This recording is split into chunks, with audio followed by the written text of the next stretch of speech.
Os irmãos acharam? Isaías 64, versículo de número 4, diz assim a palavra: porque desde a antiguidade não se ouviu, nem com os ouvidos se percebeu, nem com os olhos se viu um Deus além de ti, que trabalha para aquele que nele espera. Amém, meus irmãos? Tome os nossos assentos, me presta um pouco da tua atenção,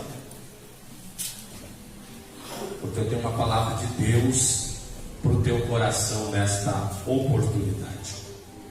Nós lemos um versículo, na verdade, bem conhecido da igreja, dos leitores da palavra. Você já deve ter ouvido algumas ministrações acerca desse texto, desse versículo, porque na verdade Isaías está apresentando o nosso Deus e diante de nós uma característica de Deus, que é de ação, um Deus em movimento, um Deus que age, um Deus que trabalha, porque todos nós sabemos, irmãos, da onde Deus nos tirou e quais são os propósitos de Deus para a nossa vida.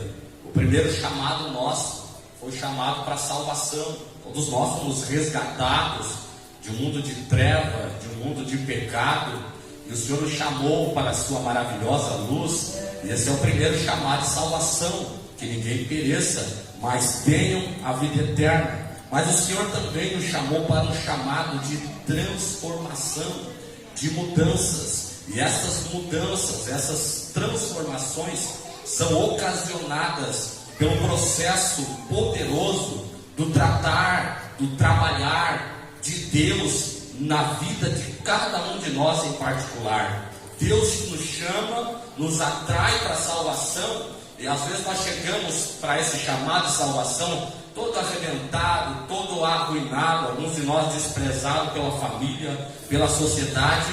Aí viemos num lugar como esse, nos sentimos acolhidos pela igreja e acolhidos pelo próprio Deus, e Deus começa a gerar em nós transformações, mudanças essas que se tornam necessárias para o cumprimento de algumas promessas de Deus na nossa vida, determinando sobre nós o ministério, chamado e vocação. Mas Deus precisa nos chamar para um particular, e nesse particular Deus vai tratar e trabalhar nas nossas vidas. É por isso que Isaías está apresentando e dizendo que não temos como comparar, usar parâmetros, medidas de outros deuses que sejam semelhantes a esse Deus que consegue pegar uma pessoa toda arruinada, desprezada, uma pessoa inútil para a sociedade, e o Senhor faz dessa pessoa uma pessoa digna, um varão de Deus, uma mulher de Deus. É só Deus que consegue fazer isso, meus irmãos.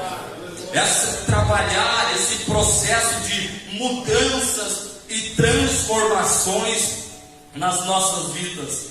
Haja visto que, para que Deus realize esse processo do trabalhar em nosso ser, na nossa vida, gerando em nós mudanças e transformações, logo nós entendemos quando Paulo escreve em Filipenses capítulo 2, versículo de número 13, ele diz que Deus é o que opera em nós, tanto querer como efetuar, segundo a sua boa vontade. Deixa eu te explicar isso aqui. É normal nós termos pessoas amigas que nos queiram bem, e é muito bom a gente estar rodeado de amigos, de pessoas que na hora de uma dificuldade, de um momento difícil, estejam ali nos amparando, nos dando um auxílio. Mas existem lutas, existem problemas, existem situações na nossa vida em que os amigos até podem estar do lado, dizendo: eu quero te ajudar, conta comigo. Porém, a ajuda desses amigos são limitadas ao querer.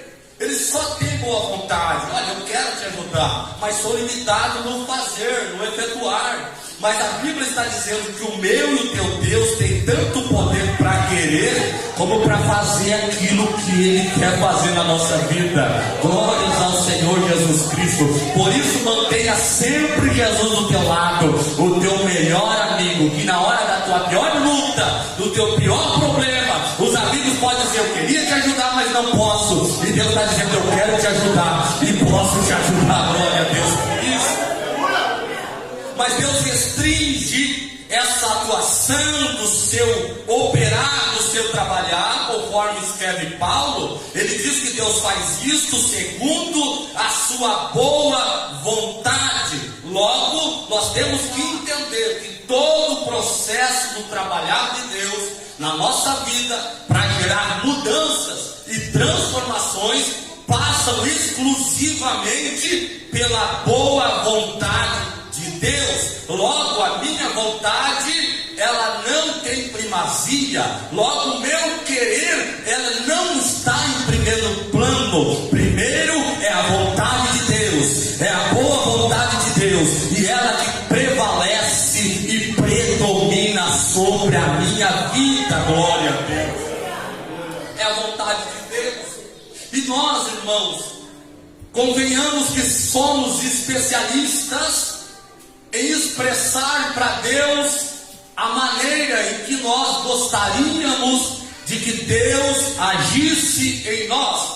Se nós percebermos, na maioria das nossas orações, há uma porcentagem muito grande de nós usando as nossas palavras para Deus, a fim de mostrar para Deus que nós sabemos, teoricamente, como Deus deve trabalhar nas nossas vidas.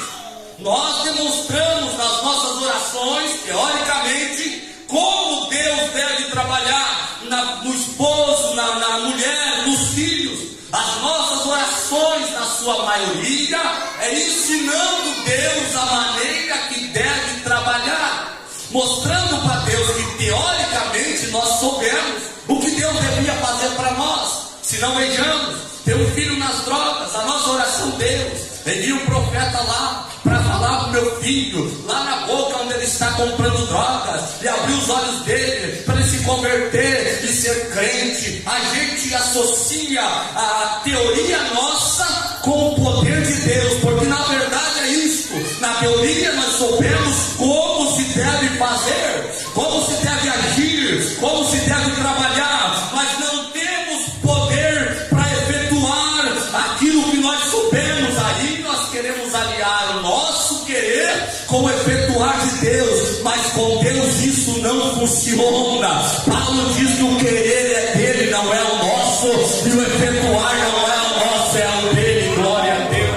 É por isso que na maioria das vezes Deus nos confunde, Deus nos constrange, ao ponto de todas as vezes que nós colocamos algo para Deus, achando que Deus vai fazer conforme nós queremos que Ele faça, Deus faz uma bagunça nos nossos planos e faz totalmente diferente, para mostrar para mim e para você que não é a tua vontade, é a vontade dele. Não é do teu jeito, é do jeito dele. Não é como você quer, é como ele quer, para mostrar para mim e para você que os nossos planos são falhos, mas os planos de Deus é perfeito. Quem recebe esta palavra, glória a Deus. Glória a Deus. É por isso que Paulo está dizendo que Deus trabalha em nós, tanto querer quanto efetuar. Não é só o efetuar e trabalhar no nosso querer, não. É o efetuar trabalhado diante do querer dele. É a vontade dele que tem que predominar em nós. Logo, Paulo vai parafrasear também em Romanos 8:28, mostrando para nós que Deus trabalha em nós usando meios, métodos, maneiras, segundo a sua vontade em nós. Ele diz assim: e sabemos que todas as coisas contribuem juntamente para o bem daqueles que amam a Deus, daqueles que são chamados segundo o seu propósito. Glória a Deus. Paulo está dizendo que esse Deus, ele trabalha em nós, tanto querer o efetuar, mas ele usa os seus meios, ele usa as suas maneiras, os seus métodos, para que esse trabalhar seja funcional em nós. Então não é do jeito que nós pensamos, não é do jeito que nós imaginamos, não. É do jeito que ele quer. Ele usa a dor para trabalhar em você, ele usa a perda para trabalhar em nós, ele usa os prejuízos, que para nós é prejuízo, para trabalhar em nós. Ele usa os danos, as perdas, para trabalhar em nós, para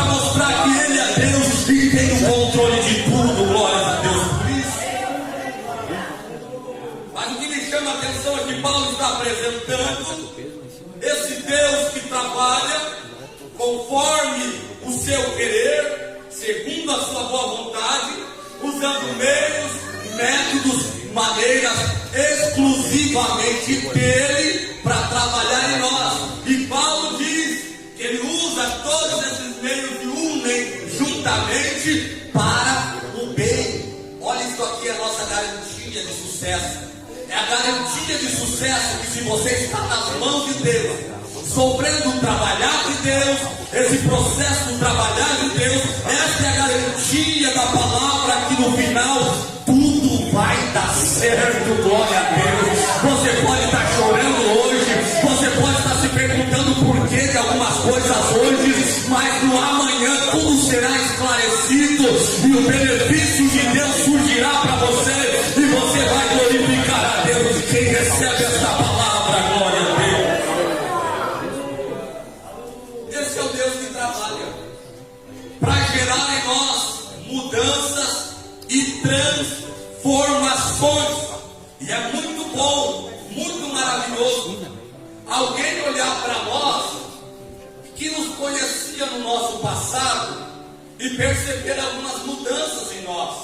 É muito bom alguém olhar para nós e dizer: olha, quem te viu, quem te vê, você está mudado. Teu modo de falar está diferente, teu modo de agir está diferente. É bem verdade que a gente não consegue perceber a mudança de Deus na vida de alguém pelas suas ações. Não se mede a mudança de Deus na vida de alguém pelo que ele faz, mas se mede a mudança na vida de alguém pelas suas reações, pelo seu comportamento, como ele reage diante de uma luta. Antes, qualquer desaforo você queria brigar, queria evitar. Agora alguém te desafora, você fica em silêncio, fica em paz, vai para a oração e não revida. É você sofrendo o trabalhar de Deus que está gerando mudança no teu comportamento e nas tuas reações, glória a Deus. Mas como eu disse, é muito bom quando alguém percebe essas mudanças, mas muito melhor ainda é quando você olha para dentro de ti e vê que você mudou, aleluia, e vê que você está mudado, e vê que o que você era, o que você está se tornando. Aí você consegue perceber que não é mérito teu, não é mérito teu, não foi alguém que te ajudou, não foi amigos, não foi a esposa, não foi o filho que a esposa gerou, agora eu sou pai, eu mudei por causa do filho, não. É Deus que agiu, é Deus que trabalhou, é Deus que gerou mudança em ti, glória a Deus por isso. Aleluia.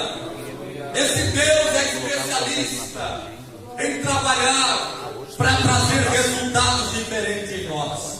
O que me chama a atenção é de que Deus, quando decide trabalhar o ser humano, Deus não pergunta se ele está pronto para sofrer o processo. Deus não chama e antevê e mostra para ele: olha, está pronto, eu vou realizar o processo, vou trabalhar na tua vida. Não. Deus decide na hora dele, no tempo dele, do jeito dele, quando ele quiser ele faz, porque ele é Deus e é soberano. Se não vejamos, nós olhamos para a Bíblia Sagrada e vimos um grande homem de Deus sofrendo o processo de trabalhar de Deus. Logo a Bíblia vai mostrar Jó sofrendo o processo. Jó, antes do processo, estava muito bem, estava realizado, uma família abençoada, filhos abençoados, uma questão financeira abençoada. Jó não precisava obter mais de Deus. Você não encontra na Bíblia Jó orando, pedindo mais, eu quero mais, eu estou abençoado, eu quero mais. Quem decidiu abençoar Jó? Quem decidiu dobrar aquilo que Jó tinha? Foi o próprio Deus. Deus decide, olhando do céu, dizendo: eu quero abençoar mais esse meu servo. Eu quero dobrar aquilo que ele tem. Eu quero que ele tenha uma experiência nova comigo. E Deus decide como isso.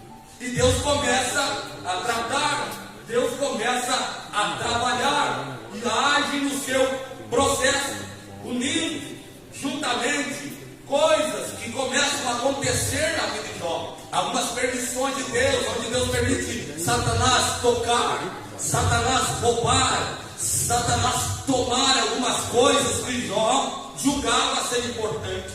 Alguns pregam e dizem que Jó perdeu tudo. Na verdade, Falarmos que Jó perdeu tudo é algo muito extremo, é algo muito forte.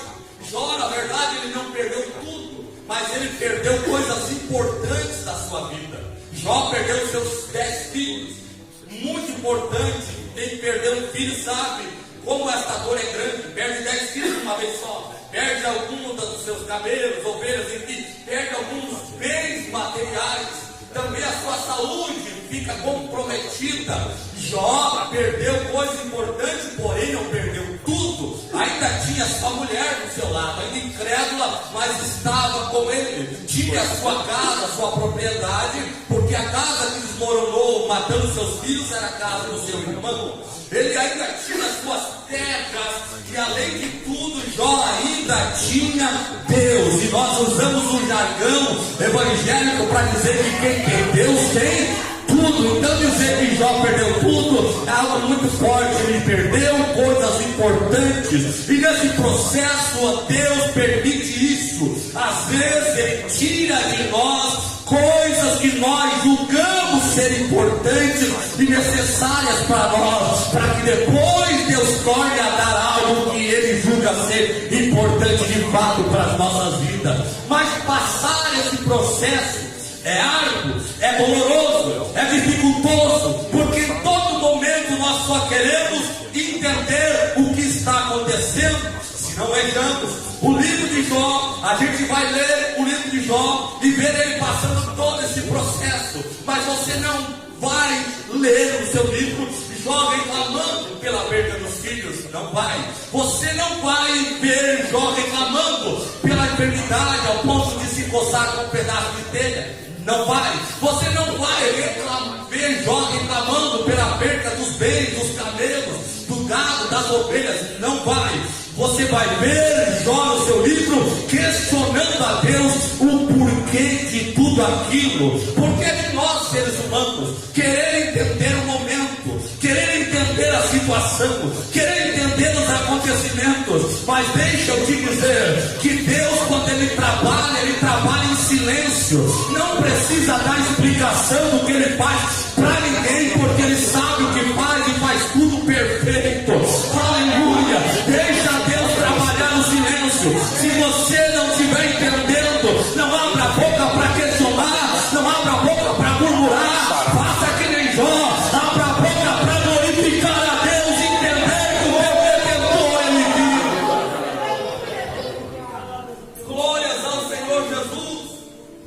Ele está querendo entender o momento, porque todos nós queremos que Deus faça, e nesse processo do trabalhar de Deus, as nossas vontades.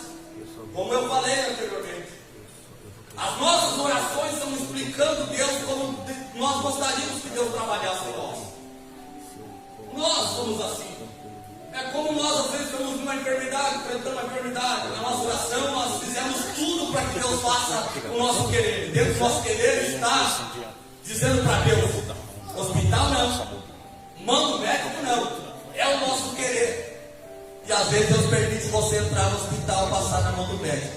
E às vezes você está lá: mas eu sou crente, eu sou servo de Deus, eu não devia passar por isso. A tua vontade não vai passar, mas a vontade de Deus é maior do que a nossa. E se Ele quer que você passe, quem é nosso? O próprio Isaías diz que se nós estamos na mão de Deus, ninguém pode tirar. Operando eu, quem impedirá? Ele está dizendo: se você está na mão de Deus, se está passando esse processo, quem vai te tomar da mão de Deus? Quem vai te tirar dali? Quem vai te tirar do processo? Quando Deus opera, ninguém pode impedir. A vontade de Deus ainda é soberana, meus irmãos. O próprio Jesus, Ele passando o processo de Deus, numa quinta-feira, Ele amanhece um dia muito perturbado, preocupado, angustiado. A Bíblia diz que Ele vai para o jardim do Getsemane com os discípulos e vai orar, angustiado, chega a suar gotas de sangue. E o que Jesus estava querendo na oração do Getsemane é um recurso de Deus. É que Deus olhasse para ele e fizesse na vida dele a vontade dele. Você entendeu? que Deus fizesse não a vontade de Deus, mas a vontade dele. O próprio Jesus estava sofrendo o processo do Pai, estava sofrendo, e ele disse: Pai, tem como trazer um recurso? Tem como passar de mim esse sofrimento? 3 vezes ele faz a mesma oração, e as 3 vezes ele escuta o silêncio de Deus. Isso mesmo, ele escuta o silêncio de Deus. Todos nós escutamos o silêncio de Deus, principalmente quando Deus está tratando, quando Deus está trabalhando. E o silêncio de Deus para Jesus foi interpretado. Nós também interpretamos o silêncio de Deus. E nós somos especialistas em interpretar o silêncio de Deus. Quer ver você meio ano talvez, sem ouvir a voz de Deus? Dá uma prova que Deus não fala contigo. Às vezes está lá nós interpretando o silêncio de Deus. Deus não me ama, Deus não tem propósito comigo, Deus não tem promessa na minha vida, Deus me abandonou. É assim que nós interpretamos muitas das vezes o silêncio de Deus. Jesus ouve o silêncio de Deus, e ele consegue interpretar o silêncio de Deus, pois ele fala: se possível passa de mim esse cálice. Todavia, após o silêncio de Deus, ele diz: todavia seja feita a tua vontade. Ele entende que o silêncio de Deus para ele era uma frase gritando no Getsemane. E que frase é essa? Filho, é necessário passar. Filho, é necessário passar. Eu sei que você não quer, eu sei que você está com medo, mas é necessário passar. E essa é a frase de Deus para você nesta noite. Se você está passando pelo moendo de Deus, se você está passando pelo processo de Deus, e está querendo fugir, está querendo ir para um lado e para o outro, Deus está dizendo: filho, filha, é necessário passar. No final, tudo vai dar certo. Glória a Deus por isso. Qual o meu conselho para você que está vivendo, sofrendo esse processo do tratar, do trabalhar de Deus? Deus querendo trazer mudanças e resultados para você. Primeiro, aceite o trabalhar de Deus. Isso mesmo, aceite, porque há uma frase que tem adentrado as nossas igrejas, o nosso povo evangélico. Qualquer problema, qualquer situação, alguém às vezes prega e ensina dizendo: não aceite esse problema, não aceite essa dor, não aceite essa enfermidade. Irmãos, se fosse tão fácil assim, nós dizer: eu não aceito, eu te aconselharia: não precisa vir na igreja, não precisa servir a Cristo Jesus. Quando vir um problema na tua casa, só grita: eu não aceito, e vai resolver. Quando vir a doença na vida dos teus filhos, só diga: não aceito, e vai resolver. Não precisa clamar o sangue de Jesus, não precisa clamar o nome de Jesus, é só dizer: eu não aceito. Quem somos nós para não aceitar aquilo que o Senhor impõe para nós? Quem somos nós para não aceitar aquilo que foi determinado por Deus? Se Deus te colocou nesse vale, aceita. Se Deus permitiu essa enfermidade no teu corpo, aceita. O final vai dar tudo certo, porque Deus estabeleceu propósito nessa enfermidade. Deus estabeleceu propósito nesse vale. Deus estabeleceu propósito nessa situação. Então, o primeiro conselho meu: aceite o trabalhar de Deus. Às vezes está passando um trabalhar numa cidade, quer ir para outra, numa igreja, quer ir para outra. Nós ficamos assim, querendo resultado, batendo de porta em porta, buscando explicações, mas não há explicações. Aceite.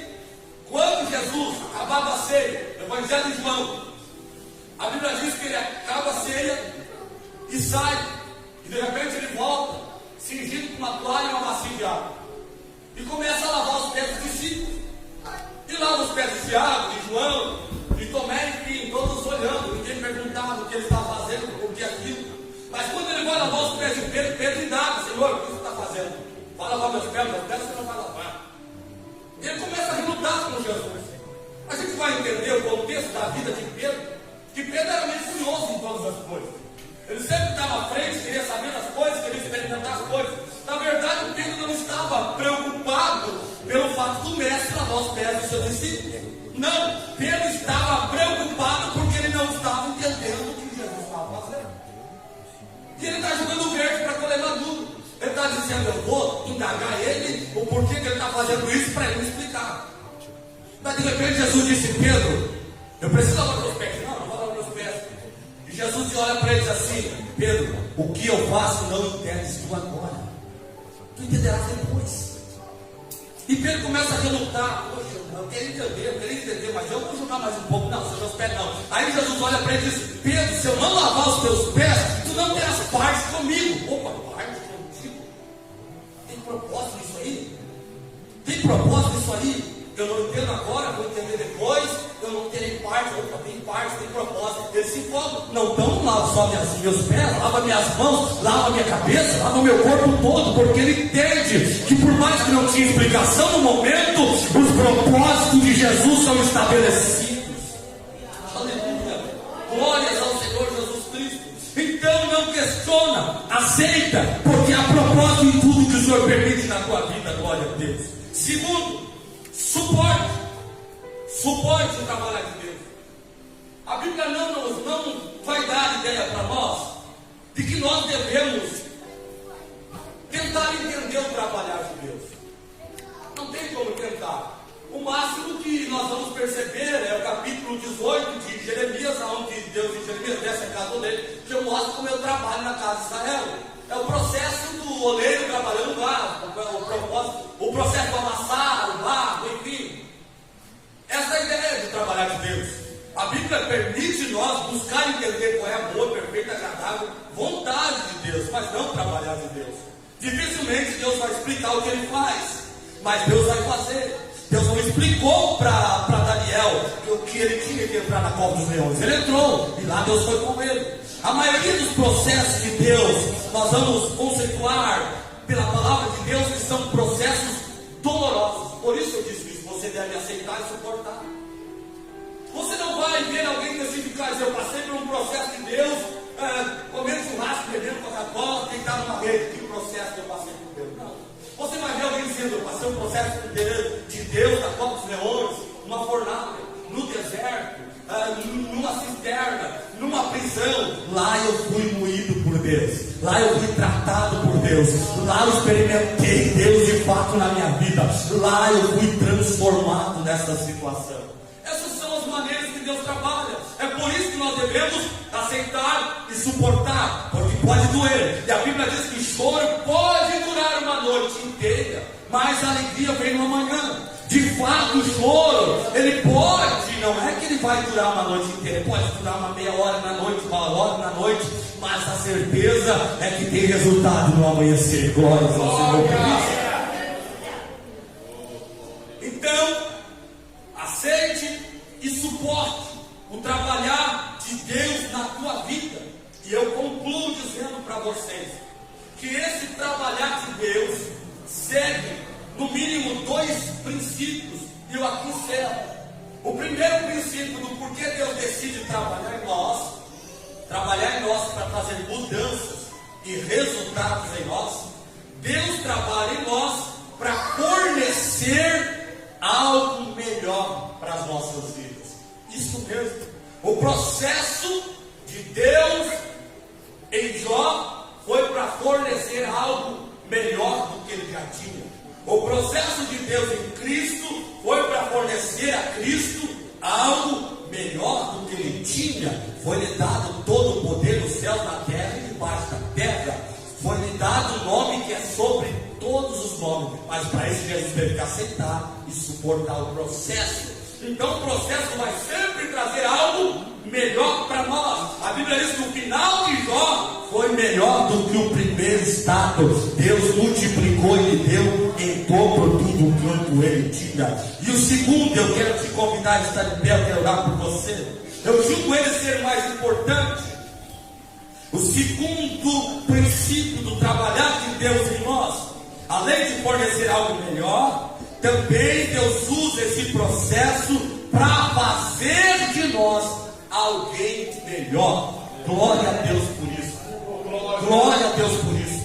É por isso que eu te digo: a prova que você vive hoje, O problema que você está envolvido hoje, a situação que lhe foi acometido, são lições de Deus para melhorar você.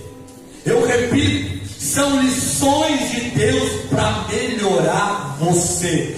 Olha o capítulo 42, o versículo 5 de Jó. Ele diz: com o ouvir dos meus ouvidos eu ouvia falar de ti, mas agora os meus olhos te veem. A situação de Jó antes da prova era uma, a situação depois da prova era outra. A experiência foi mudada, o patamar foi elevado, a experiência com Deus foi elevada, a situação, o trabalho de Deus em nós gera em nós melhorias do caráter, melhorias em nosso ser. Aleluia, glória.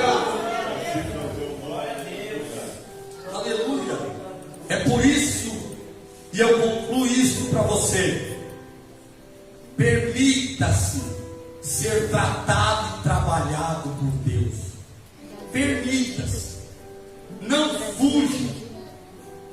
Não tente bater cabeça de um lado para o outro, não. Fica na posição que Deus te colocou. Deixa Deus terminar a obra. Deixa Deus realizar a obra.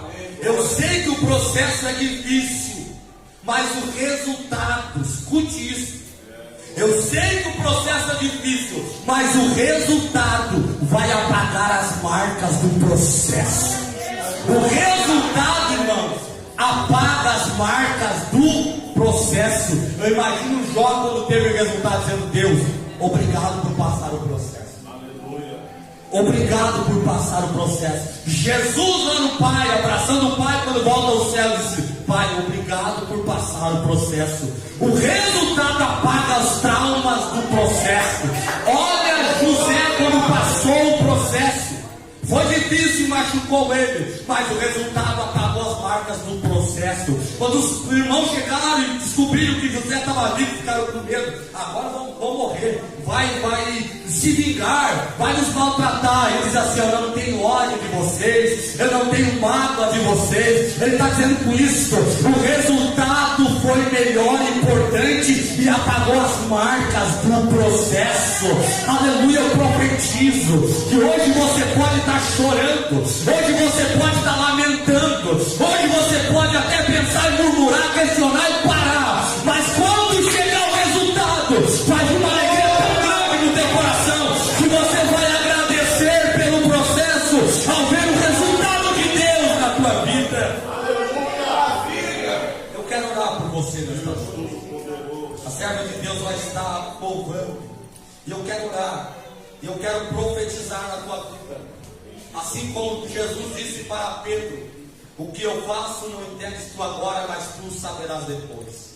Talvez você esteja vivendo esse agora na tua vida, uma agora de insegurança, de incerteza, de questionamento, tentando entender os porquês das situações, o porquê da situação dentro do teu lar, o porquê da situação dos teus filhos, o porquê da tua situação financeira. Enfim, o agora te preocupa, o agora te tira sono, o agora te traz angústia. Mas assim como Jesus disse: tu não entendes agora, você vai entender depois. Há depois de Deus por vir para a tua vida. Eu quero profetizar que está chegando esse depois de Deus.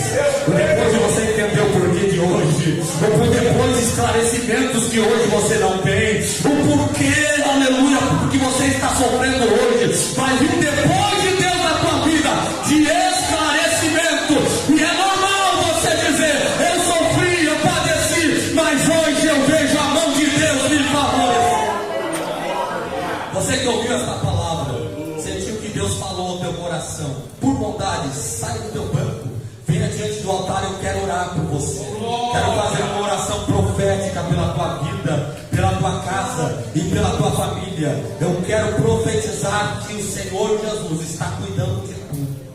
Nada foge do comando, do controle de Deus. Ele está enxergando tudo. E se Ele não falou, é porque Ele está agindo. E se Ele não explicou, é porque Ele ainda não completou a boa obra. A Bíblia diz que aquele que começou a obra é fiel para completá-la. Ele começou na tua vida e não vai deixar pelas metades, não. Não vai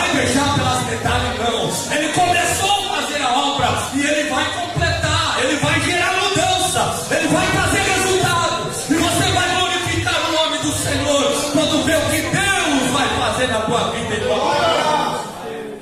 Feche teus olhos, vamos orar. Senhor Deus e Pai, eu quero te louvar, eu quero te agradecer, Senhor, porque pregamos a tua palavra, coloquei, Senhor, aquilo que o Senhor pôs no meu coração. Eu quero te louvar pela vida dos teus filhos e das tuas filhas que têm chegado diante do altar, Senhor. Tem entendido que o Senhor tem falado com eles nesta noite. Deus, ajuda-os a permanecerem firmes, fiéis, Senhor, e inabaláveis diante desse processo. Eu sei que o Senhor começou uma grande obra e é poderoso para completá-la. Abençoa os teus filhos, ajuda-os, Senhor, a aceitar e suportar o processo, porque eu sei que vai vir resultados de Deus. Eu profetizo que está chegando a hora de entender o porquê do agora. Eu profetizo que está chegando a hora de ter explicações do momento. Eu profetizo que os teus filhos vão cantar de alegria, vão te adorar e agradecer, Senhor, por todo o processo. Eu profetizo a bênção, eu profetizo a bênção, eu profetizo a bênção em nome do Senhor Jesus Cristo. Só você que recebe esta palavra, adore, glorifique, exalte o teu Deus. Ele está cuidando, Ele está cuidando, Ele está zelando, Ele está cuidando, Ele está zelando da tua vida. Ele não te deixa só.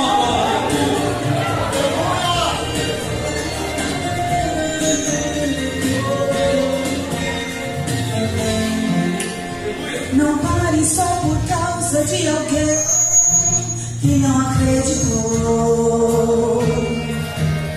Não pare só por causa de alguém que um dia te humilhou. Entenda que o trajeto é mesmo assim o agir de Deus. Uma pedra lapidada em suas mãos e assim ser.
Alguns já estão se preparando, enfim, né?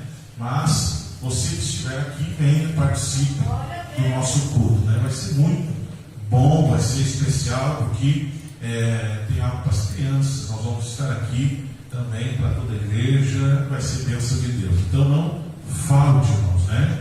Venha estar conosco nesse momento aí que vai ser bênção de Deus. Nosso culto especial de Natal, né? Os departamentos já todos fizeram seus ensinamentos, né? Já não tem mais também o ciclo de oração, retorna só no próximo ano, e assim também sucessivamente os demais departamentos aí já estão finalizando também esse ano para retornar no próximo ano aí, né? Já estamos quase adentrando 2024 e nós glorificamos a Deus por tudo aquilo que o Senhor tem feito, né? A Deus tem sido fiel. Então vamos permanecer firmes, né? O próximo ano aí que seja um ano também onde nós estejamos aqui firmes e constantes. Deus irá nos abençoar, será um ano de muita bênção na nossa vida. Tá bom, meus irmãos? Esse é um aviso importante. Lembrar então os irmãos aí deste culto especial de Natal no próximo domingo, né?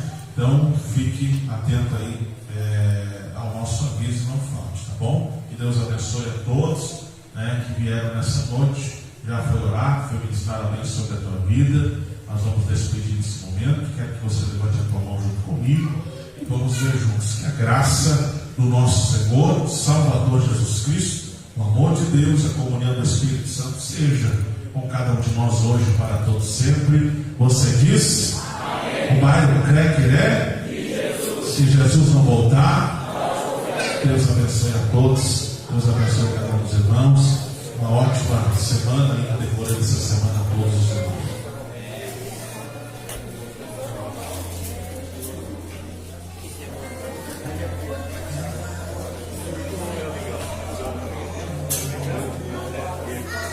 Paixão.